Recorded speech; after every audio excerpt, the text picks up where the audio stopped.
Bonjour à tous et bienvenue pour ce nouveau live sur notre page Super Brevet. Aujourd'hui, donc à 14 h, nous aurons donc de la physique-chimie, ainsi qu'à 16 h, nous aurons de la SVT. Alors, n'hésitez pas à nous suivre directement sur nos réseaux sociaux, donc deux pages Facebook, deux pages Twitter, une page Instagram et une page Snapchat. Alors, au programme du jour, pour ce cours de physique-chimie, c'est les énergies, un live que vous nous avez souvent demandé. Alors, nous aurons plusieurs thèmes. Tout d'abord, on verra ensemble comment identifier les différents types d'énergie. Puis, nous travaillerons sur les énergies de position, sur l'énergie cinétique. Ensuite, dans un thème 4, la conservation de l'énergie. Et ce sera tout. Donc, n'hésitez pas à commenter. C'est un système donc, de questions. On vous laissera remplir directement vos réponses et vos questions pour notre professeur de physique-chimie directement en commentaire, que ce soit sur Facebook et sur YouTube. Allez, c'est parti!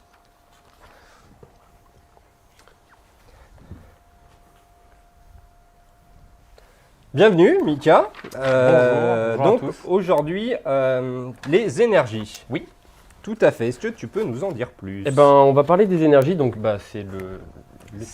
c'est le chapitre qui s'appelle énergie dans le programme de 3e. Donc, on va parler des différents types d'énergie, leurs règles de conservation, etc. Comment est-ce qu'on on convertit une énergie en une autre, etc.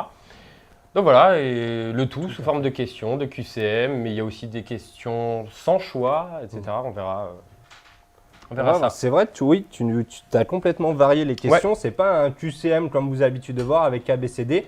Vous avez des moments libre cours à d'autres questions. Alors, en introduction. Eh ben, en introduction, on va commencer par définir ce qu'est une énergie. Donc, vous le voyez s'afficher à l'écran. Une énergie, c'est une grandeur que possède un système. D'accord ? C'est quelque chose qui est propre à un système. Donc, un système, ça peut être plein de choses. Ça peut être, je ne sais pas, une voiture, une pomme, ce que vous voulez.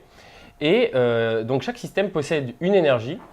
Et cette énergie-là, elle représente son aptitude à produire une action, un mouvement, plusieurs types d'actions. Donc, les énergies, elles existent sous différentes formes. Donc, on va le voir, il y a les énergies cinétiques, les énergies de position, énergie électrique, énergie nucléaire, bref, il y en a beaucoup. Et aussi, quelque chose qui est important à savoir, c'est qu'une énergie, une forme d'énergie peut se convertir en une autre par différents processus qu'on va voir par la suite. Donc maintenant, on va vous donner un exemple. C'est l'exemple de l'éolienne.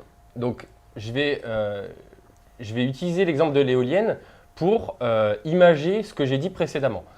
Donc, le vent qui arrive sur l'éolienne, il possède une énergie cinétique parce que le vent, il a une vitesse. Par exemple, souvent à la météo, on entend qu'il va y avoir un vent de 90 km/h à tel endroit. Donc voilà, le vent a une vitesse. Le vent va communiquer une partie de sa vitesse aux pales de l'éolienne et ça va avoir pour effet de la faire tourner. D'accord ? Donc, l'énergie cinétique du vent va être transformée, convertie en énergie mécanique, c'est-à-dire la pale qui tourne. Les pales, qui tournent. Et ensuite, cette énergie mécanique des pales qui tournent vont être transférées via l'alternateur de l'éolienne en énergie électrique, donc en courant. Et ça va être ensuite injecté dans le réseau électrique et ça va fournir du coup de l'électricité. Du coup, l'éolienne, c'est un bon exemple de différents types d'énergie qui se convertissent les uns les autres pour partir à la base d'énergie cinétique et finir par énergie électrique. Donc produire de l'électricité. Je tiens à préciser, c'est toi qui nous as fait ces sublimes dessins. Oui. Alors, on a des questions sur YouTube. Ouais. Allez-vous parler des interactions et des forces? Alors, non, malheureusement, pas dans ce live, mais on en a fait un ensemble, il me semble, le dernier, sûrement. Oui, c'est le dernier. Ouais, c'est ça. donc n'hésite pas à te rendre directement sur notre page Facebook, YouTube, pardon, et tu retrouveras directement la vidéo de cet ancien live. Ensuite, est-ce que c'est normal qu'on n'ait pas encore vu ça? Je suis en 3e. Alors, Oui. tout dépend de comment ton professeur décide de structurer son programme durant l'année. Il peut décider de traiter de sujets à la fin, mais normalement, c'est un chapitre qui doit compter pour le diplôme national du brevet. DigiSchool, on peut questionner. Bah bien sûr, on est là pour ça. Eh bah écoute, on peut enchaîner. Eh ben, on va avec passer à la première question alors. Alors, bon, on va commencer par une question très simple, d'accord, pour se mettre en jambe un petit peu. Donc, la première question, c'est quelle est l'unité de l'énergie? Est-ce que c'est réponse A, le joule, le watt, réponse B, le newton, réponse C, ou réponse D, le volt? Alors, commentez la réponse qui vous paraît la bonne directement en commentaire. Donc A, B, C ou D. Hein. Quand est-ce qu'on saura quelle matière SVT, physique techno on aura au brevet? Alors ça, c'est une question peut-être pour Tony, c'est en technique. Ouais. Ah, t'as pas entendu. Alors, quand est-ce qu'on saura quelle matière entre la SVT, la physique ou la techno on aura au brevet? Pas de date précise, souvent c'est début juin. Alors, on n'a pas de date précise, mais souvent c'est début juin. Alors ensuite, est-ce que vous avez d'autres questions? Est-ce qu'on va aborder le chapitre sur les ions et les cations? Non, on l'avait fait, On pareil, l'avait fait deux aussi. lives avant. Exactement. Donc. C'était transformation de la matière. Quelque chose Exactement. comme ça, je me souviens plus exactement du titre. Alors, les premières réponses tombent. On a donc Joule, C, donc Newton, Watt, Joule. Bon, allez, Ouais. c'est la réponse A. Oui, c'est la réponse A. Donc, l'unité d'une énergie est le joule. Et là, on peut voir ma magnifique blague. Ce n'est pas, ce n'est pas Joule. C'est ce n'est pas en hommage à Joule, le rappeur. C'est en hommage au physicien anglais James Prescott Joule, qu'on peut voir à droite. Voilà. Ensuite, donc, on va passer à la question 2. Donc maintenant, on veut... alors là, c'est un petit peu un nouveau format de question. Donc, on va avoir des propositions. Donc, 1, 2, 3, 4. Il va falloir les relier chacune à A, B, C, D. Par exemple, le 1 peut aller avec le C, le 2 peut aller avec le A, etc. Donc, on veut ici associer les différents types de sources d'énergie à leur type d'énergie. Donc, une source d'énergie, ça va produire, comment dire? Par exemple, un radiateur, c'est une source d'énergie thermique, d'accord? Donc là, on veut associer le carburant à sa source d'énergie, le soleil à sa source d'énergie, etc. Non, pardon, à son type d'énergie. Donc, du coup, on vous laisse répondre. Ouais. Alors, Titouan qui nous dit « Je passe mon brevet blanc. » Ouais, c'est pas évident. « Je passe mon brevet blanc demain. Est-ce que vous pensez que ce live peut m'aider ?» Bah, étant donné que que ce live est au programme du brevet, c'est largement possible. Alors, Sébastien qui nous dit 4C. Alors, pardon. Alors, je vais réexpliquer. Je suis désolé. Donc, il faut que les réponses soient sous la forme, par exemple, 1A, 2B, ouais. 3C, 4D. D'accord? Il faut qu'il y ait en fait 4 réponses, où il faut à chaque fois associer un chiffre avec une lettre. Alors, Mariam a bien saisi le concept et elle nous dit donc Yann, 1B, pareil. 2A, 3D et 4B. Donc, n'hésitez pas à tenter toutes les combinaisons possibles. Je n'ai absolument pas de son. Eh bien, il suffit, bon, c'est difficile si tu n'as pas de son de m'entendre, mais si vous avez ce problème-là sur un futur live, n'hésitez pas à déverrouiller si vous regardez depuis votre téléphone, juste le petit loquet de son sur le côté. Alors, donc vous nous faites pas mal de propositions, donc je pense qu'on peut passer directement à la solution. Alors, on va commencer par le carburant. Donc, le carburant, c'est le chiffre 1. Donc, il était relié à l'énergie chimique, parce que le carburant, c'est une source d'énergie chimique. Le carburant, par exemple, on peut le faire brûler pour produire, par exemple, de l'énergie thermique. Mais à la base, c'est une source d'énergie chimique. Donc ça, c'est un type d'énergie que vous devez connaître. Ensuite, le 2, qui était le soleil, c'est une source d'énergie lumineuse. D'accord? C'est-à-dire, ça va produire de la lumière, entre guillemets. Mais c'est aussi une source d'énergie thermique parce que souvent, par exemple, quand il y a du soleil, on reçoit de la chaleur. Ensuite, un atome, c'était la proposition 3, c'est une source d'énergie nucléaire. Et enfin, le 4, qui était une pile, c'est une source d'énergie électrique. Tout à fait. Alors, est-ce que vous avez les dates du diplôme national du DNB? Oui, alors, 28-29 juin. 28-29 juin. pas d'autres questions. N'hésitez pas si vous avez des questions. Donc si, alors vous êtes nombreux à nous dire que vous n'avez pas encore vu ce chapitre et ça vous inquiète un petit peu. Ne vous inquiétez pas, il vous reste 2 mois encore avant le brevet.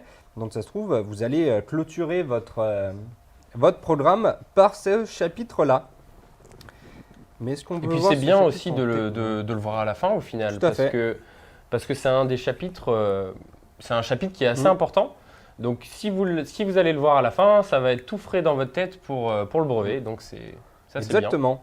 Et Alors, puis au final, restez avec nous même si vous ne l'avez pas Bien vu sûr. parce que vous allez apprendre plein de choses. et puis oui, vous allez prendre de l'avance sur vos camarades.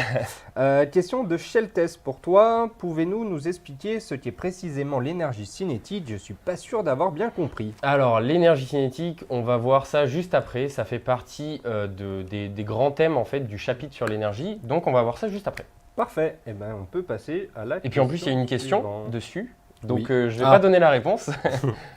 Voilà.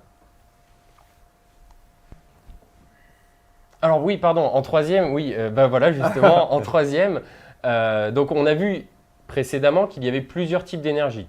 Énergie chimique, énergie lumineuse, nucléaire, électrique, thermique, etc. Mais on n'a pas parlé de 2 énergies, ou brièvement, qui sont l'énergie de position. On appelle aussi ça l'énergie potentielle de pesanteur. Donc suivant les profs, vous aurez soit énergie de position, soit énergie potentielle de pesanteur. Et ensuite, on a aussi l'énergie cinétique. Ça, c'est 2 types d'énergie dont on s'intéresse plus en détail en troisième, donc que vous allez voir plus en détail si vous ne l'avez pas déjà vu et que vous avez vu plus en détail si vous avez déjà vu ce chapitre. Tout à fait. Donc, premièrement, l'énergie de position. Donc, la première question, Elle arrive. elle arrive, ok. La première question arrive. Elle est là. Ok, donc alors l'énergie, on veut savoir à quoi est due justement cette énergie de position. Donc, il faut du coup répondre à cette question. Tout à Sur fait. Terre, à quoi est due l'énergie de position d'un objet? On Quelle vous est fait- sa... à quoi est due l'énergie de position? On vous fait même pas de proposition, donc tentez. Tentez des réponses, on vous lit et puis on vous dit qui a répondu juste et en premier. Alors, Mariam qui nous dit merci, je croyais que le brevet était plus tôt, je vais devoir refaire mon planning, je pensais que le brevet était le 18. Non. Alors, Bac. c'est Non. le bac le Oui, 18. le bac est le 18, Tout ouais. à fait. Donc, le brevet est juste après le bac.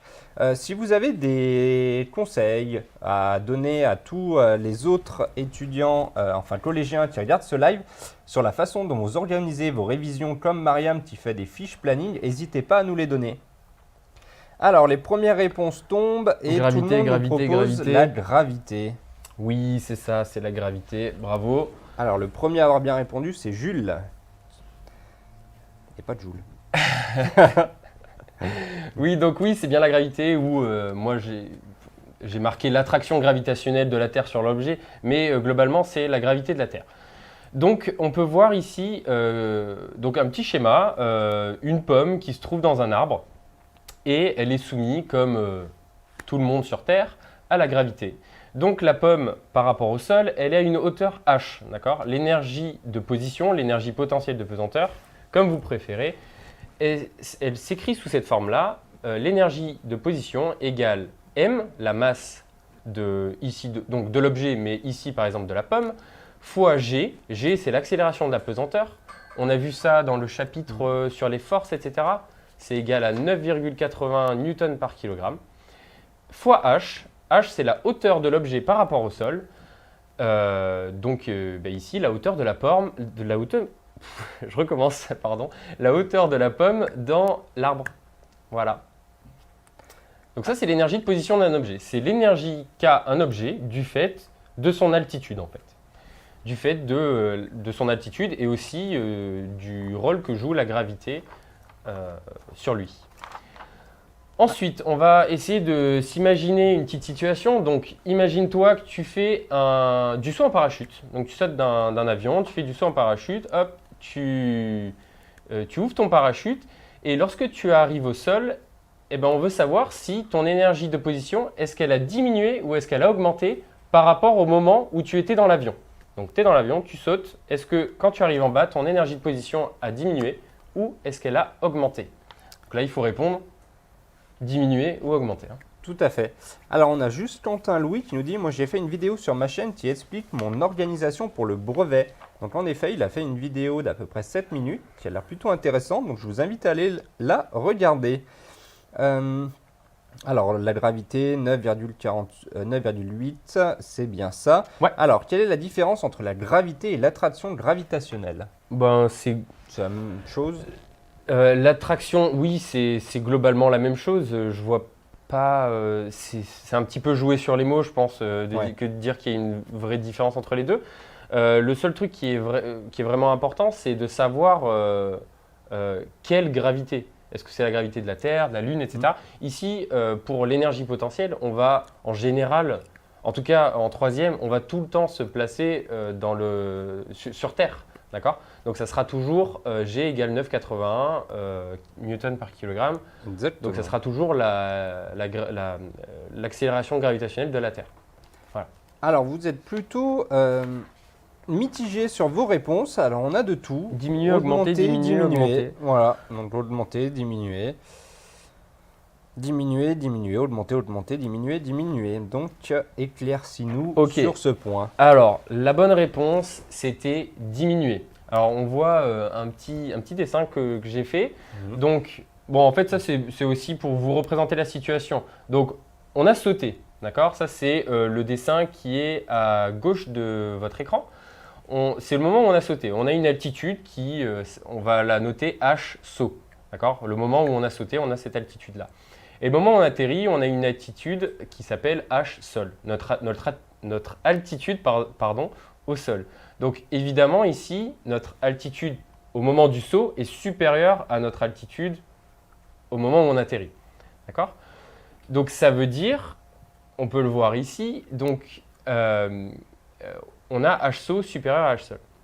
Donc si on multiplie à gauche et à droite de l'inégalité par mg, d'accord, on va avoir que mg fois h saut est supérieur à mg fois h sol. D'accord? Et ça veut dire que l'énergie potentielle au moment du saut est supérieure à l'énergie potentielle au moment où on atterrit.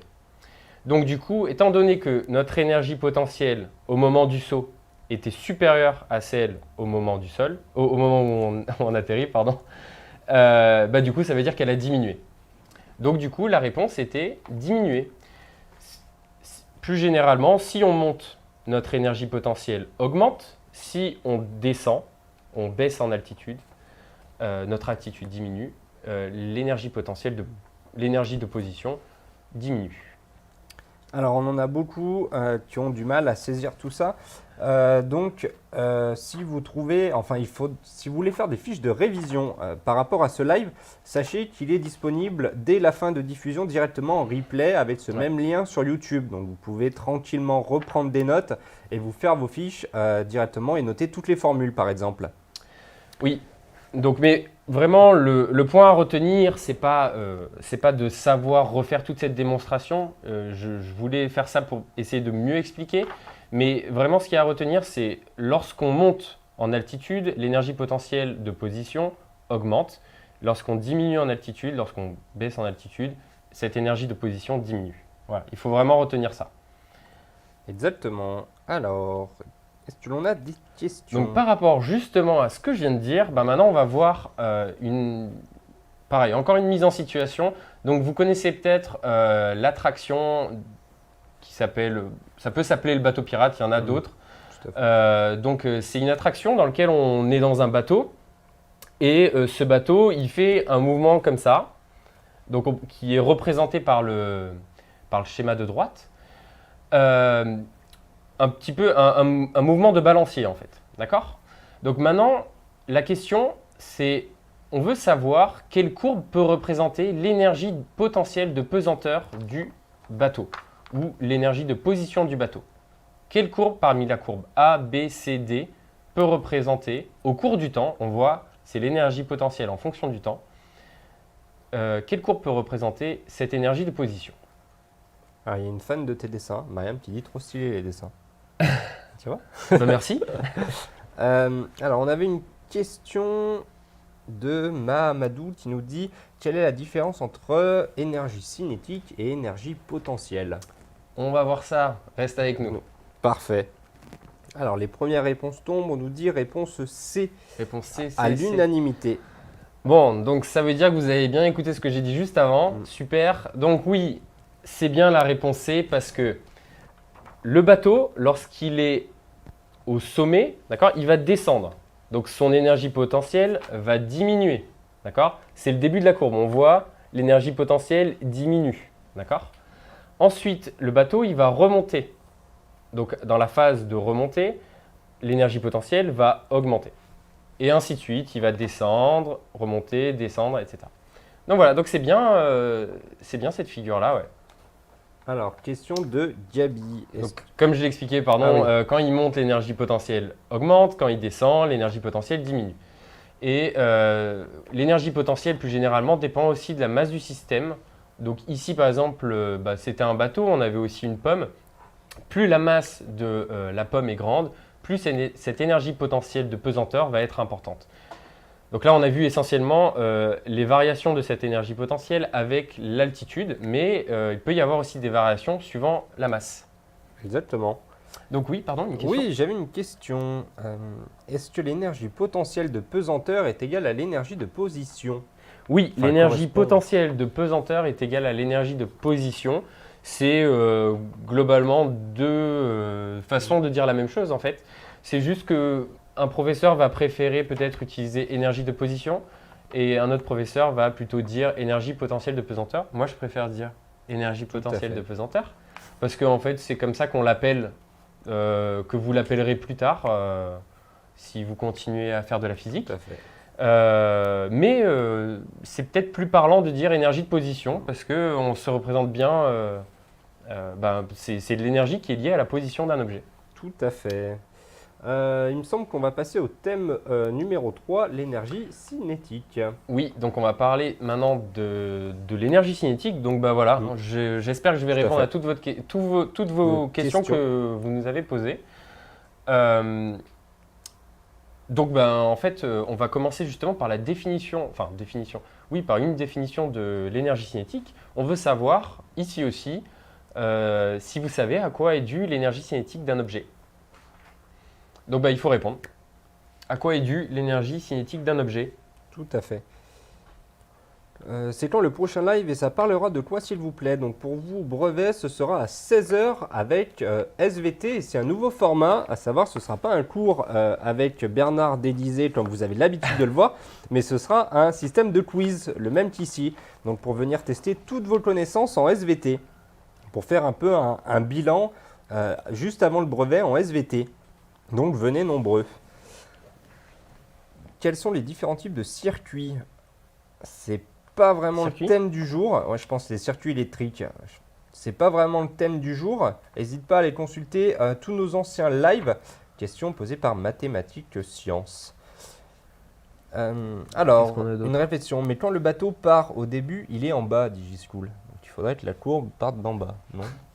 Non, le bateau que j'avais mis, il était au sommet. Il était déjà au sommet. Donc, il va descendre. Au moment où il descend, l'énergie potentielle diminue. Alors, les premières réponses tombent et quasiment à l'unanimité, la vitesse et la masse, on nous propose aussi le mouvement.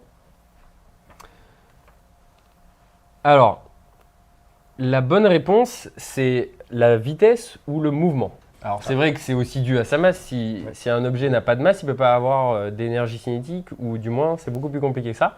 Mais du coup, ça dépasse largement le live d'aujourd'hui. Alors oui, c'est dû à son mouvement ou encore à sa vitesse. Si un objet a une vitesse, il va avoir une énergie cinétique.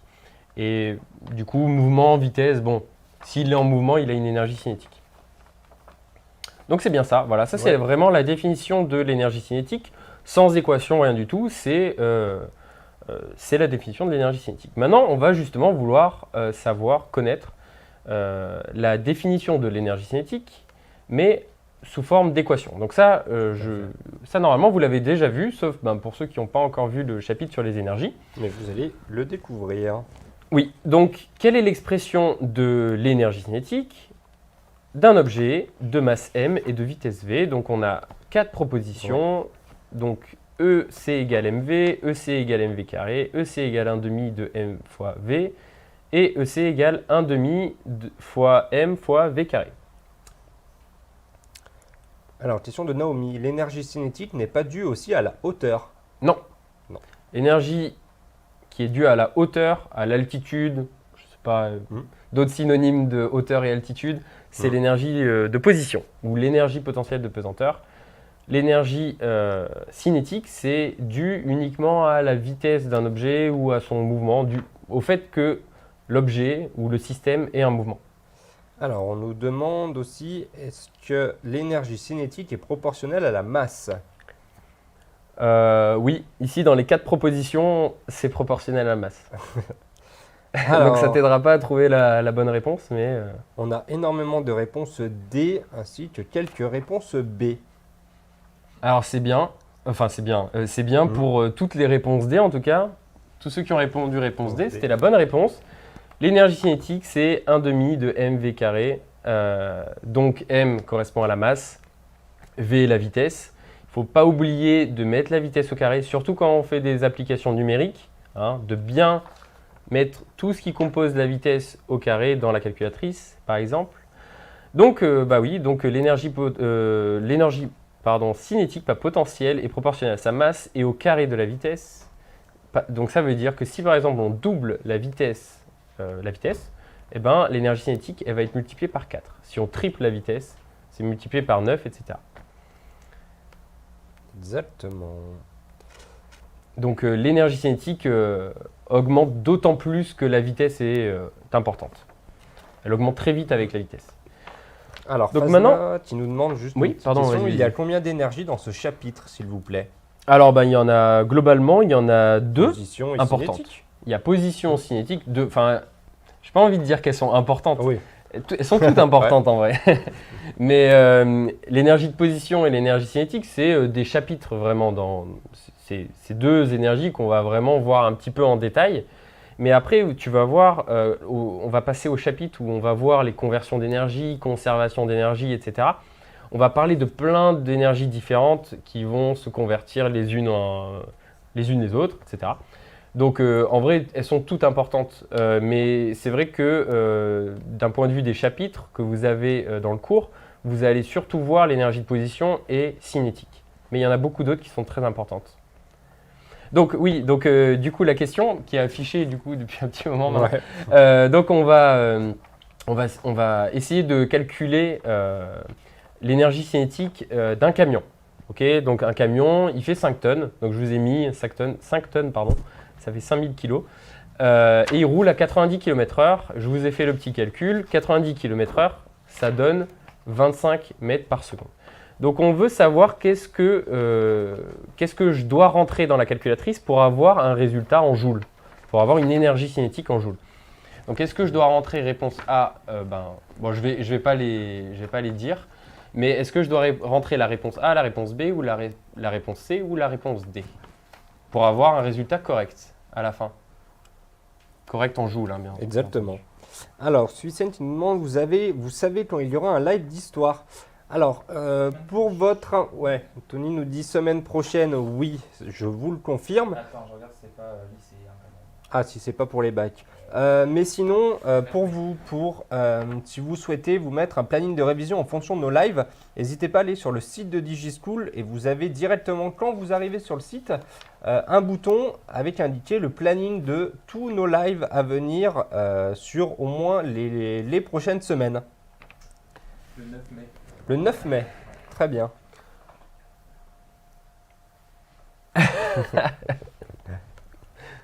Alors, on nous donne la réponse B et la réponse D. Réponse B et réponse D. Oui. Alors, laquelle? C'est la réponse B. Oui, c'est la réponse B.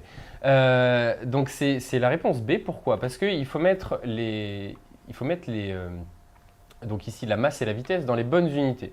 Précédemment, lorsqu'on a marqué que l'énergie cinétique était égale à 1 demi de mv carré, j'ai bien précisé, je crois, je ne sais plus si je l'ai précisé, mais la masse doit être en kilos et la vitesse doit être en mètres par seconde. Ok. Donc sur le calcul précédent, j'avais mis 5 tonnes égale 5000 kg, donc il faut prendre 5000. Et j'ai mis 90 km/h égale 25 mètres par seconde. Donc il faut prendre aussi 25 parce qu'il faut prendre les mètres par seconde pour la vitesse. Donc le bon calcul, c'est 1,5. Le bon calcul pour avoir une énergie en joules à la fin, c'est 1,5 fois 5000 kg fois 25 mètres par seconde au carré. D'accord? Ça va nous donner le... ça va nous donner le nombre 1 562 500 joules. Donc ça, c'est l'énergie cinétique d'un camion de 5 tonnes qui roule à 90 km/h. Ok, maintenant, on peut essayer aussi de comparer ça à l'énergie cinétique d'une voiture. Tout à fait. Une voiture, j'ai pris le poids d'une voiture standard, hein, je sais Une pas, Twingo. voilà, une Twingo, une Clio, ce que vous voulez. Ça fait environ, en moyenne, 1200 kg, donc 1 tonne 2. Donc en comparaison, voilà, une voiture de 1200 kg qui roule à la même vitesse, donc 90 km/h, soit 25 mètres par seconde. Cette voiture, elle a une énergie cinétique de, on fait le calcul, ça fait 375 000 joules. On voit que c'est bien inférieur à l'énergie cinétique d'un camion. Donc, qu'est-ce qu'on peut en conclure? On peut en conclure que par exemple, sur l'autoroute, un camion, il peut rouler jusqu'à 90 km/h. Sur l'autoroute, un camion, il a une énergie beaucoup plus élevée que celle d'une voiture. Donc, s'il y a un choc, un accident, etc., c'est beaucoup plus dangereux si un camion est impliqué. Exactement. Donc voilà. Je me souviens que lors d'un précédent live, on m'avait demandé comment passer de km/h en mètres par seconde.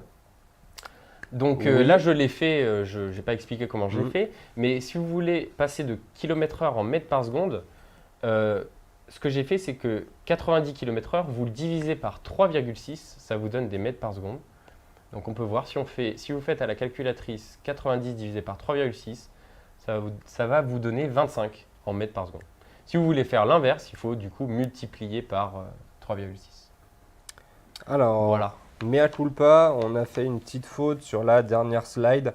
On a écrit 5000 au lieu de 1200. Ah. Ça nous arrive, on essaye de faire au mieux, Ah, mais il y a ouais. des moments, on a des petites erreurs, mais on essaye de les rectifier à l'oral, il n'y a pas de souci. Eh bien, écoutez, on va pouvoir passer au 4e thème. Ouais. Non. Non, c'est pas Non. celle-là. J'ai affiché le thème. Ah, pardon, tu as déjà affiché le thème. Ah. Excuse-nous. Ah oui, pardon. On l'avait pas vu. Donc, alors maintenant, on va reprendre l'histoire précédente du camion, de la voiture, etc., qui roulent toutes les deux à 90 km/h. Mais on veut savoir qui du camion ou de la voiture doit, à la base, lorsque la voiture et le camion sont à 0 km/h, lequel des deux doit convertir le plus d'énergie pour atteindre 90 km/h. D'accord? Donc, on vous donne les données précédentes, que l'énergie d'un camion à 90 km/h, c'est ce chiffre, joules, 1 562 500 joules, et l'énergie cinétique de la voiture, c'est 375 000 joules. Voilà, qui de la voiture ou du camion doit convertir le plus d'énergie pour atteindre 90 km/h? Alors, on nous dit à l'unanimité le camion, à part Jules qui nous dit c'est la voiture. Alors, Mamadou, ça veut dire qu'on peut poser les questions qu'on veut ce soir. Vous pouvez poser les questions que vous voulez ce soir pour le live d'SVT, bien sûr, vu qu'on va voir beaucoup de sujets. Vous pourrez poser toutes vos questions à Bernard. Je serai avec lui à partir de 16h. Ça fait combien de secondes que ça a commencé? Alors, je t'avoue, un magique galérien que les secondes, je sais pas, mais ça fait 34 minutes et on est encore ensemble pour une bonne vingtaine de minutes.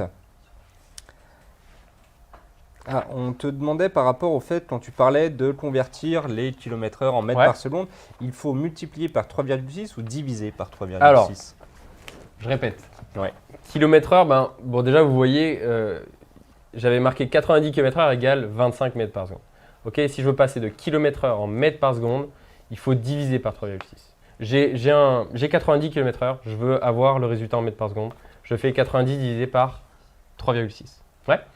Ensuite, si je veux l'inverse, du coup, c'est-à-dire je veux passer des mètres par seconde en km/h, donc j'ai 25 mètres par seconde et j'ai envie de savoir qu'est-ce que ça fait en km/h. Ce que je fais, c'est que je multiplie cette fois-ci par 3,6. Ok. Donc du coup, ça donne 90 dans ce cas-là, 90 km/h. Voilà, donc ben, Ouais. je sais pas, il y a peut-être une question ou... Bon, je pense que je donne la réponse. Ouais, on peut donner la Ok, réponse. Il y a allez. énormément de réponses camions. En tout Je cas. donne la réponse. Donc bon, c'était une question un petit peu facile. Oui. En effet, c'est le camion. Parce que le camion, il faut convertir. À la base, il n'a pas d'énergie cinétique, le camion. D'accord? Donc il va falloir convertir de l'énergie qu'il y a dans le carburant. J'avais dit au tout début de ce live qu'un carburant, il y avait de l'énergie chimique dedans. On va voir ça juste après. Donc il faut convertir toute cette énergie du carburant en énergie cinétique et on a besoin de convertir 1 562 500 joules en énergie cinétique. Alors que pour une voiture, il faut convertir que seulement entre guillemets, 375 000 joules. Donc du coup, oui, évidemment, c'est bien le camion qui doit convertir le plus d'énergie pour atteindre 90 km/h. Donc on peut voir sur le graphique suivant, voilà. Donc là, j'ai fait un diagramme d'énergie. Donc au début, vous avez le carburant. Donc c'est pour bien comprendre ce qui se passe en fait pour amener la voiture. Bon, ici c'est la voiture, j'ai mis la voiture, mais ça aurait pu être aussi le camion. Donc c'est ce qui se passe pour amener la voiture de 0 à 90 km/h, c'est que on a du carburant. D'accord? C'est une source d'énergie chimique. On voit carburant, énergie chimique. Cette énergie chimique, elle va être utilisée par le moteur et elle va être transformée en énergie mécanique. Donc c'est le centre du diagramme. Et ensuite, l'énergie mécanique, elle va être transférée à la voiture pour être convertie plutôt, en énergie cinétique. Donc on voit le diagramme d'énergie, il permet de passer d'énergie chimique à énergie mécanique et ensuite à énergie cinétique. Bon, mais au cours de ce processus, il n'y a pas 100% de l'énergie chimique qui est convertie en énergie mécanique. Il y a une perte d'énergie et cette énergie qui est perdue, c'est de l'énergie thermique. Hein. Le moteur, il chauffe au cours. Lorsque vous mettez en route la voiture, le moteur il chauffe. Donc il y a une perte d'énergie en énergie thermique. Et pareil pour la voiture, une partie de l'énergie mécanique qui sert à faire tourner les roues va être perdue en énergie thermique. Donc on peut voir sur les petits ronds qu'il y a en dessous. Les petits ronds qu'il y a en dessous, ça représente les conversions d'énergie successives. Donc on peut voir, je l'ai mis en bleu et j'ai noté aussi en bleu l'énergie chimique. L'énergie chimique, elle est convertie en énergie mécanique, mais il y a une partie de l'énergie chimique qui est convertie, elle, aussi en énergie thermique. Il faut savoir que le tout se conserve, d'accord? C'est-à-dire que si on a tant d'énergie chimique à la base, on va avoir tant d'énergie mécanique et thermique. Et ainsi de suite, l'énergie mécanique ensuite va être convertie en énergie cinétique, donc c'est le vert qui se transforme en gris, mais il y a aussi une perte, donc qui va être une perte d'énergie thermique. Voilà. J'espère que vous avez bien compris ce petit schéma. J'ai l'impression que tout le monde a saisi ça. Alors Thibaut, si vous avez déjà fait le cours sur les forces, oui, dernier live comme on disait au début, dernier live de 2 ou 3 semaines, donc n'hésite pas à aller sur notre chaîne YouTube. Mamadou, tu me dis, moi je suis en Mauritanie, vive DigiSchool. Eh bien ça fait plaisir, on avait aussi Thibaut Belgium qui nous disait, je vous regarde depuis la Belgique. Eh bien écoutez, si on s'exporte à l'international, c'est encore mieux. Ensuite, on va donc passer, je suis un peu perdu, bah non, question 10. Question 10, donc là on va reprendre l'éolienne qu'on avait parlé au tout début. Donc j'espère que vous vous en souvenez un petit peu, ça va vous aider à répondre aux questions, mais vous n'avez pas forcément besoin de ça. Donc on veut compléter le schéma qu'on voit s'afficher à l'écran. Donc on voit que ce schéma-là, il ressemble vachement au schéma que j'ai montré juste avant pour la voiture.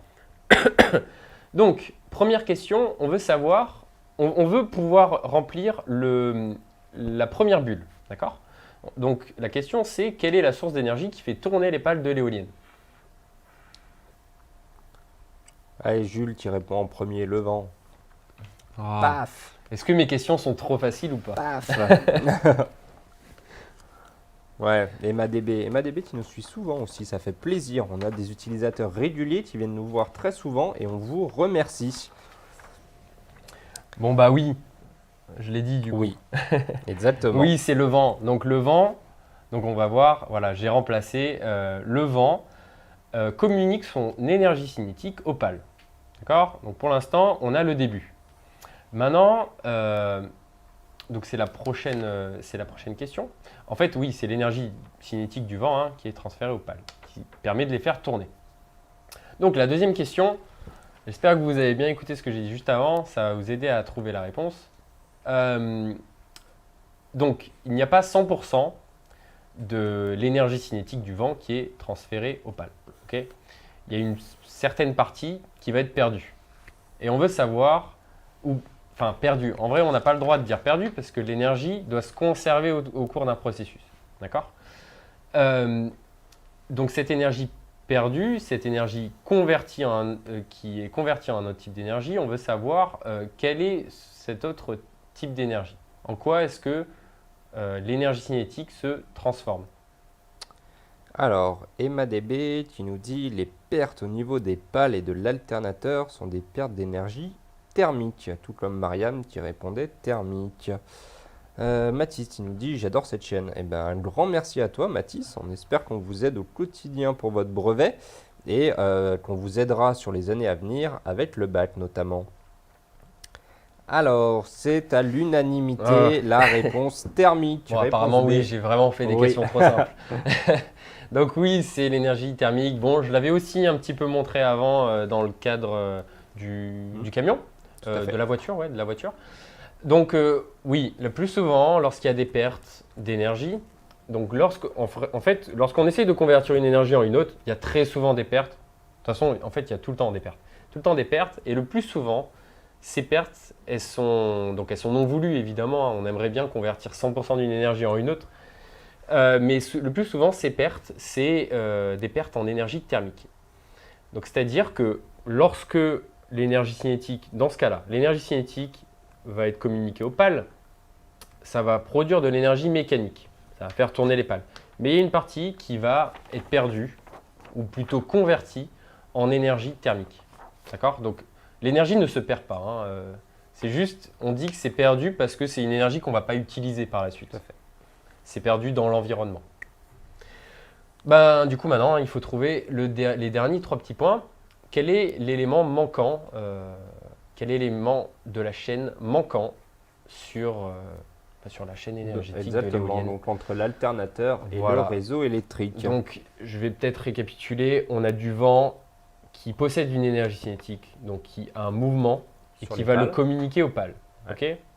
Alors, cette énergie, elle va être convertie en énergie mécanique et en énergie thermique, perdue en énergie thermique. Ensuite, l'énergie mécanique, elle va être communiquée à l'alternateur pour produire une autre énergie, pour être convertie en une autre énergie qu'on ne sait pas, c'est celle qu'on cherche. Et il va y avoir aussi des pertes en énergie thermique.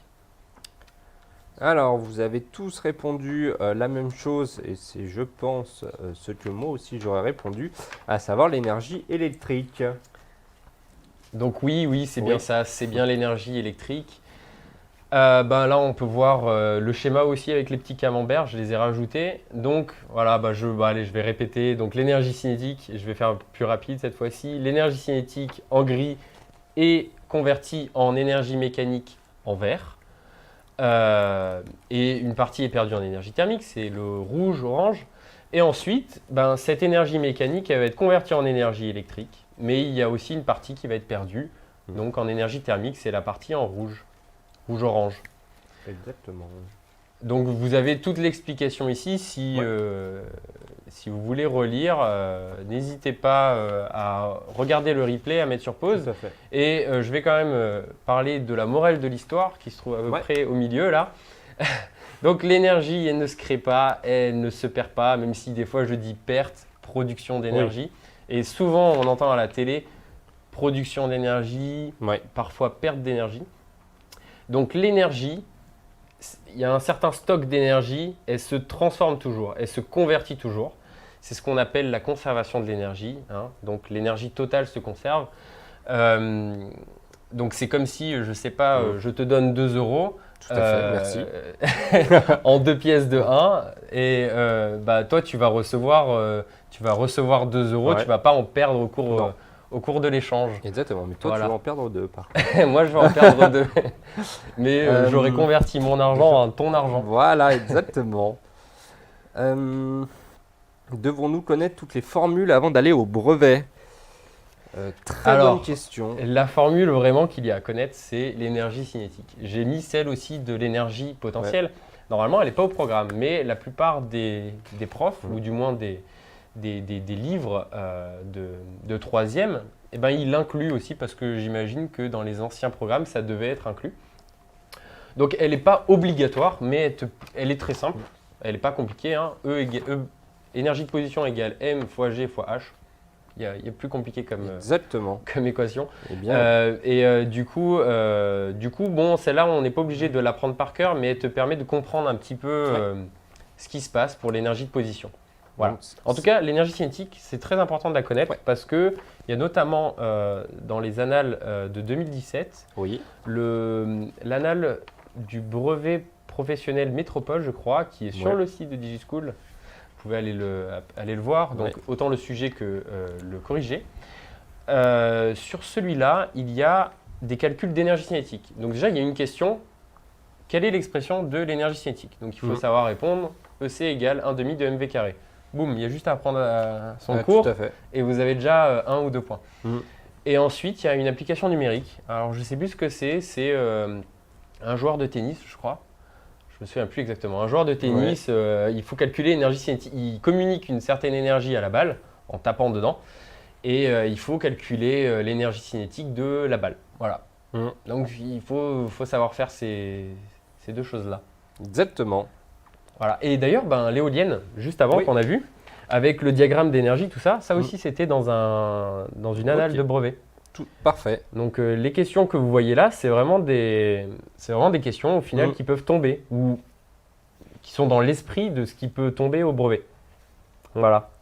Alors, je sais plus qui nous demandait de savoir qui leur répondait directement. Donc, vous voyez là sur YouTube par exemple, vous avez donc DigiSchool.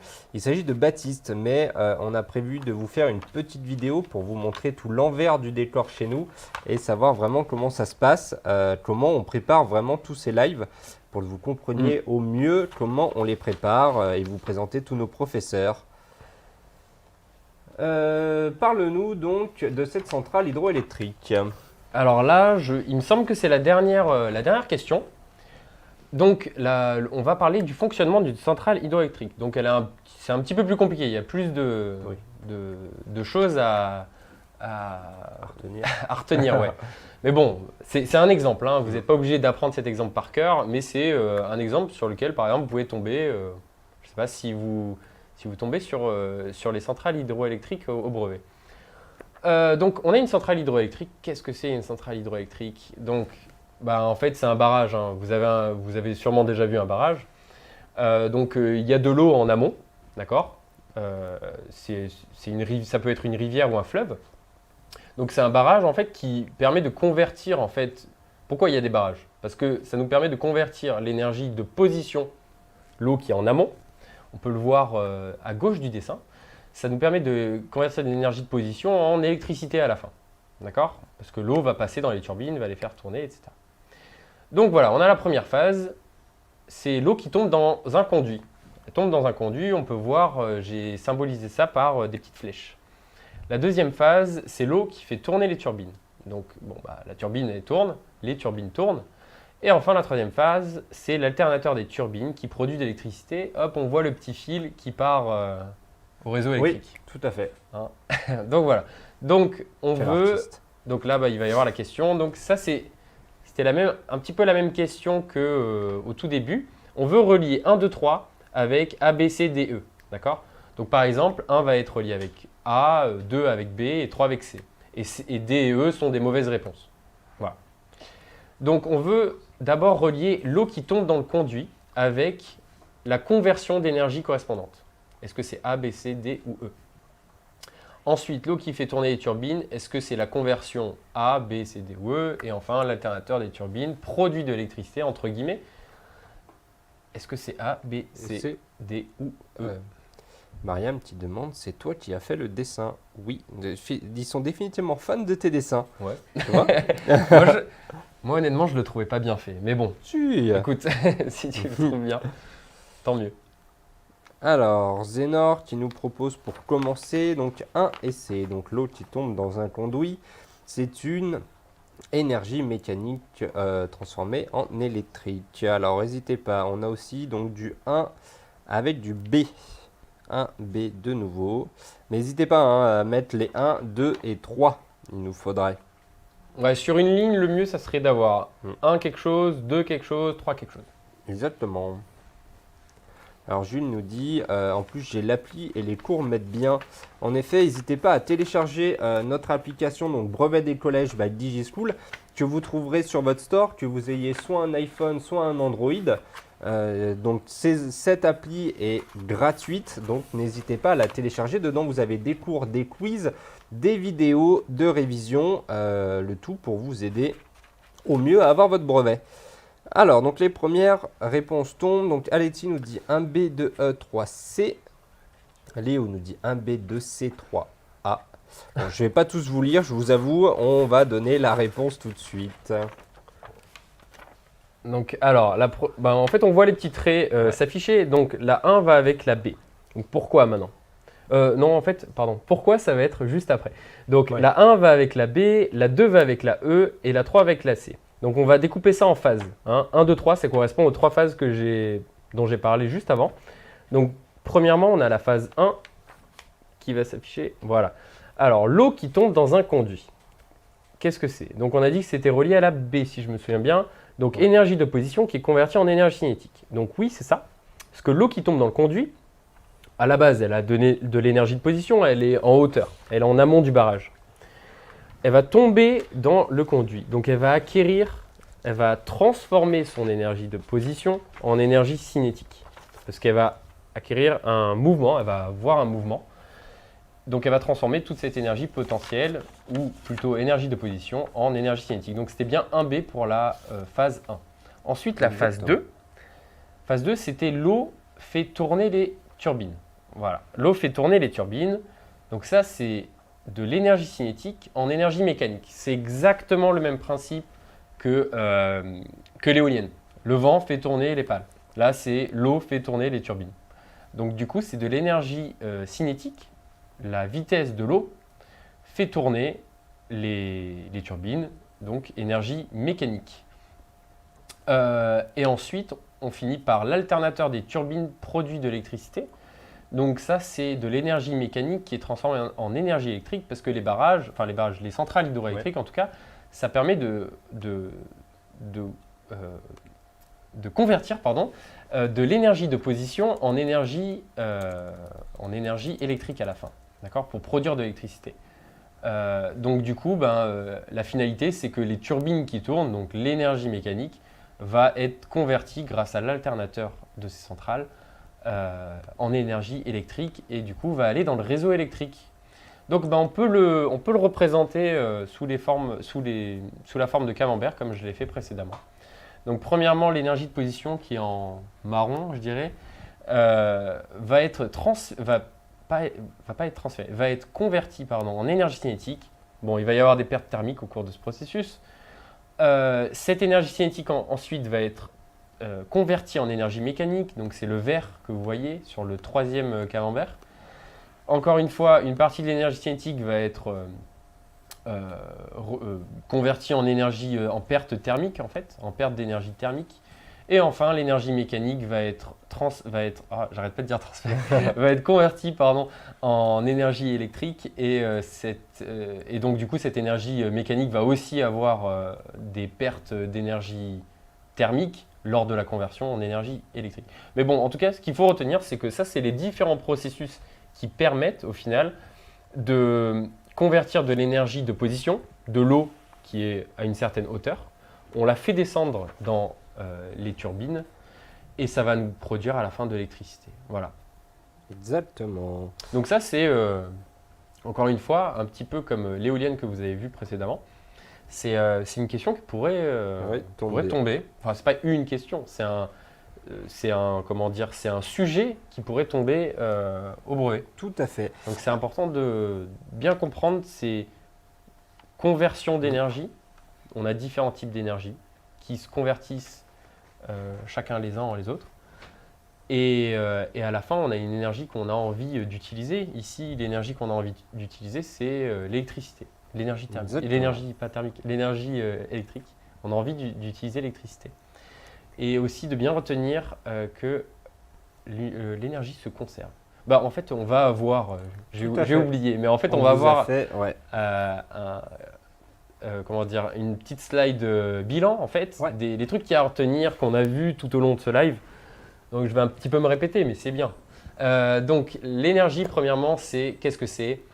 C'est une grandeur que possède un système. D'accord? Mhm. C'est un truc que possède un système.